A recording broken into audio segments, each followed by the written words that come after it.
ঢাকায় Asian cricket কাউন্সিলের বার্ষিক সভা আয়োজন ঘিরে বেশ কিছুদিন ধরেই চলছে কূটনৈতিক টানাপোড়েন। 24 ও 25 জুলাই ঢাকার একটি অভিজাত হোটেলে বসছে এশিয়ান ক্রিকেট কাউন্সিল এসিসির বহুল প্রতীক্ষিত বার্ষিক সাধারণ সভা। তবে খেলার মাঠের বাইরের এক অদৃশ্য খেলা যেন এবার ঢেকে দিচ্ছে এই আয়োজনের উজ্জ্বলতা। মূল আলোচনায় এখন ভারতীয় ক্রিকেট বোর্ড বিসিসিআই এর না বলা। দেশটির শীর্ষ সংবাদ মাধ্যমগুলো বলছে বাংলাদেশে অনুষ্ঠিতব্য এই বৈঠকে যোগ দিচ্ছেন না বিসিসিআই। কারণ হিসেবে উঠে এসেছে দুই দেশের কূটনৈতিক সম্পর্কে বিরাজমান শীতলতা। এখানেই শেষ নয়, শঙ্কা আছে শ্রীলঙ্কা আর আফগানিস্তানও সভা বর্জনের পথে হাঁটতে পারে। বিসিসিআই এসিসিকে অনুরোধ করেছিল ভেন্যু পরিবর্তনের জন্য, কিন্তু এসিসি সেই অনুরোধে সাড়া দেয়নি।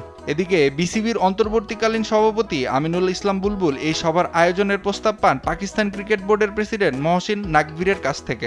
শুরুতে তিনি রাজি না হলেও সভা চলাকালীন বাংলাদেশ পাকিস্তান টি-20 সিরিজ দেখতে পারবে অতিথিরা, এই যুক্তিতে রাজি হন তিনি। তবে বিবিসির অভ্যন্তরীণ মহল বলছে বোর্ডের কিছু পরিচালক এই আয়োজন নিয়ে দ্বিধায় ছিলেন। তারা চাচ্ছিলেন না বিসিসিআইকে নাখোশ করে কিছু করতে। কিন্তু সভাপতি বুলবুল জানান পিসিবিকে দেওয়া প্রতিশ্রুতি থেকে তিনি সরে আসবেন না। বিসিবির মতে এটি এসিসির প্রোগ্রাম, তারা শুধু আয়োজক।